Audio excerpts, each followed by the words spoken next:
अस्सलाम वालेकुम व्यूअर्स, उम्मीद करती हूँ आप खैरियत से होंगे। मैं मारिया खालिद ऑफिशियल आपको आज एक ख़बर बताना चाह रही हूँ। बड़ी खौफनाक सी है, तकलीफ़ देह है कि पाकिस्तान में क्या हो रहा है और दरिंदगी कहाँ तक जा चुकी है। जैसा कि आपने नूर मुक़द्दम केस के बारे में तो सुना और उसका एंड भी देखा, तो ये एक है जिसको हाईलाइट नहीं किया गया। ये केस ये आज मैं मुबशर लुकमान साहब का चैनल देख रही थी, तो वहाँ पे जब ये मुझे ख़बर मिली तो मुझे काफ़ी तकलीफ़ हुई और मैं काफ़ी देर सोचती रही कि इस ख़बर को कैसे मैं बोलूँ, कैसे मैं बताऊँ कि बच्चियों के साथ क्या होता है।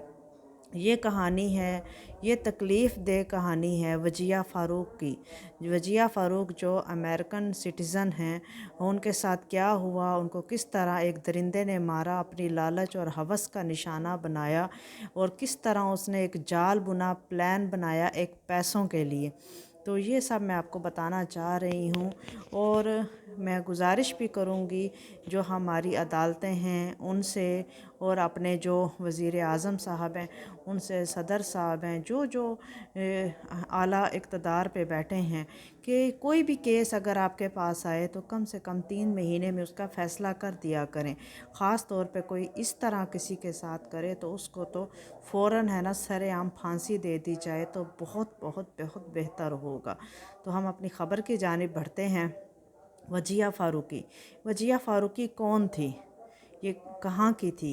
वजिया फ़ारूकी ये अमेरिकन सिटीज़न थी। उसका शौहर अमेरिका में सर्जन था, डॉक्टर था और उसको उसका इंतकाल हो गया है। वजिया फ़ारूकी के शौहर का इंतकाल 2014 में हुआ। उनके 3 बच्चे थे अमेरिका में। तो वजिया फ़ारूकी पिंडी आ गई। पाकिस्तान भी आती रहती थी, बहुत अमीर थी, बहुत पैसा था। आप सोच सकते हैं कि अमेरिका में जो सर्जन होगा तो माली लिहाज से बहुत अच्छा होंगे वो फैमिली, उनको किसी चीज़ की कमी नहीं थी। जो कमी और तकलीफ़ आई जो उनके शौहर फौत हो गए। तो हम दूसरी जानिब बढ़ते हैं। रिज़वान हबीब कौन था? रिज़वान हबीब एक रियल एस्टेट एजेंट था जो अपने बर्बाद हो चुका था, जिसका काम उसके पास कुछ भी नहीं था। उसने एक बड़ा ख़तरनाक जाल बुनना शुरू किया।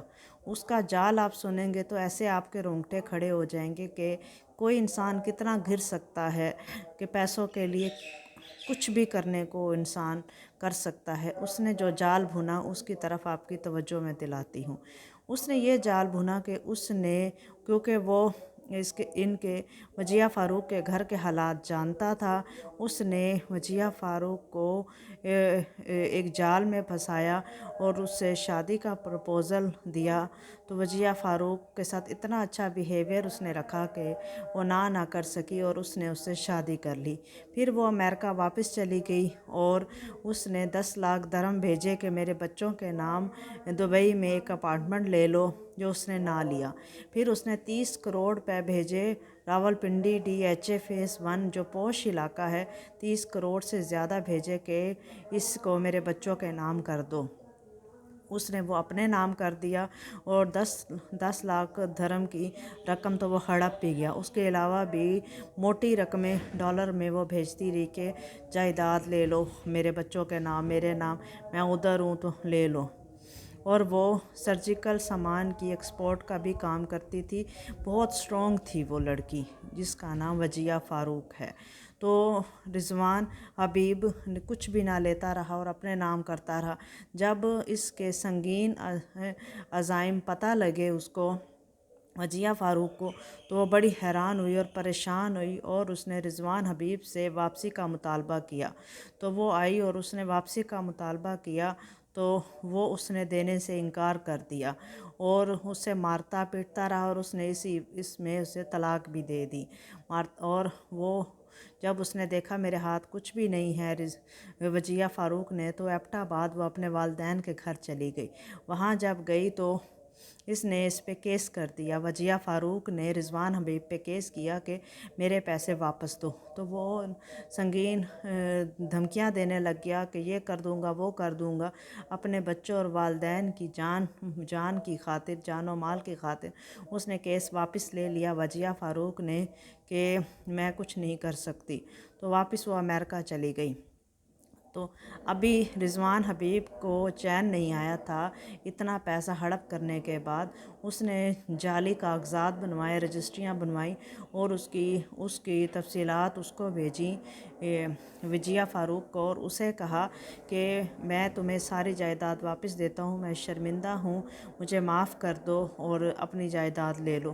وہ 16 اکتوبر 2021 کو اپنے بھانجے کے ساتھ 15 سالہ بھانجے کے ساتھ پاکستان واپس آئی، پنڈی میں اتری اور اس کو ایک کمرے میں لے جایا گیا اور دوسرے کمرے میں اس کے بھانجے کو علیحدہ رکھا گیا اور اس کمرے میں اسے مار کر رضوان حبیب نے ایک کمبل میں اور قالین میں اس کی لاش کو گاڑی میں لے جا کے ایک گھر میں گڈھا کھود کے دفنا کے اوپر سیمنٹ سے لیپ کر دیا گیا۔ اتنی حیوانیت بھی ہو سکتی ہے کسی میں ایک صرف پیسوں کے لیے؟ پیسہ انسان کو کتنا گرا سکتا ہے یہ آپ دیکھیں۔ میں حیران رہ گئی، اتنی بڑی اماؤنٹ کھا کے ایک عورت کی زندگی برباد کر کے، ایک بیوہ تھی، ایک تکلیف میں تھی، اس کے پیسے پہ نظر تھی اور اس کا پیسہ کسی طرح میں کھا جاؤں چاہے بندہ مر جائے، تو اس کی عجیب و غریب کیفیت تھی کہ میں کیا کر لوں۔ تو رضوان حبیب نے اسے مار دیا اور اپنے عزائم کو اس نے پورا کیا۔ اب 2 دن تک اس کے بیٹے عبداللہ کو جب ماں کی خبر نہ پہنچی تو اس نے پولیس تھانوں میں FIR کروانا چاہے، رپورٹ کروانا چاہیے، کسی نے رپورٹ نہ کی، کچھ پتہ نہ لگا۔ تو انہوں نے ہائی کورٹ سے یہ کروائی تو بمشکل ان کی FIR جب درج ہوئی تو پھر کافی ٹائم بعد پتہ لگا کہ رضوان حبیب نے مارا ہے، اور رضوان حبیب آخر کار پکڑا تو گیا ہے، لیکن آپ کو پتہ ہے کہ یہ ہائی لائٹ بھی نہیں ہوا اور میڈیا میں بھی نہیں ہے، تو اس کو کتنا وقت لگ جائے گا۔ ایک امیر کا کیس، نور مقدم کا کیس حل ہونے میں کتنا ٹائم لگا، تو ایک غریب کا کیس کہاں تک چلے گا؟ بچے کتنا بھاگ سکیں گے اس رضوان حبیب کو پکڑوانے میں اور اس کو سزا دلوانے میں؟ پکڑا تو گیا ہے، سزا کیسے دلوائیں گے؟ تو ہم پیچھے کی طرف واپس مڑتے ہیں اور آپ کو پھر وہ بتاؤں کہ جو ان کے والد ڈاکٹر مہندی علی کا انتقال ہوا تھا، وہ انتقال نہیں، وہ قتل ہوا تھا۔ جو رضوان حبیب نے بتایا کہ میں نے اپنے خاندان کے کچھ لوگوں کے ساتھ مل کے اس کا قتل کیا تاکہ میں اس عورت سے شادی کر کے اس کی اربوں کی جائیداد کھا سکوں۔ تو اتنا کچھ کرنے کے بعد اب اس نے یہ قبول تو کیا ہے، اب پولیس کے پاس سارے ثبوت بھی ہیں، لیکن کس چیز کا انتظار کیا جاتا ہے کہ سامنے سارے ثبوت بھی ہوں اور اس کو سزا نہ ملے؟ صرف اس بات کا انتظار کیا جاتا ہے کہ وہ کس طرح ضمانت پہ رہا ہو جائے اور غائب ہو جائے، یا ان کو ڈرا دھمکا کے معافی نامہ لکھوا لے۔ ایسا کیوں ہوتا ہے؟ ایسا کیوں نہیں ہوتا کہ اس کو سرے عام پھانسی ہی دے دی جائے کہ تاکہ کئی لوگ ایسا نہ کر سکیں اور کوئی بھی ایسا نہ کر سکے، کسی کے ساتھ غلط نہ کر سکے۔ آپ کو یاد ہوگا نور مقدم کا بھی، سیال کوٹ والا واقعہ بھی، اور بہت سے ایسے واقعات ہیں جو ہمارے سامنے آتے ہیں اور چلے جاتے ہیں۔ کئی واقعات تو میڈیا پہ ہی نہیں آتے، یا آتے ہیں تو ایک کلپ کی شکل میں آ کے نکل جاتے ہیں، روزمرہ اخباروں میں ایسی خبریں چھپتی ہیں۔ لیکن ان بچوں کا کیا جو چھوٹے چھوٹے بچے ہیں، جن کی ماں بھی چلی گئی، باپ بھی چلا گیا صرف پیسے کی وجہ سے، اور ان کو انصاف نہیں ملا؟ تو آپ ان کا ساتھ دیں اور اس ویڈیو کو اتنا پھیلائیں کہ ان 3 معصوم بچوں کو انصاف مل سکے۔ اگر آج ہم کسی کے انصاف کے لیے آواز اٹھائیں گے تو کل خدا نخواستہ ہمارے ساتھ کچھ ہو تو انصاف ہوگا اور ہم ان چیزوں سے بچ سکیں گے۔ کہ یہ بھی ہو سکتا ہے کہ آج اس کو انصاف اگر مل گیا اور رضوان حبیب کو پوری طرح سزا ملی تو کئی رضوان ڈر جائیں گے کہ ہمیں بھی اتنی بری سزا مل سکتی ہے۔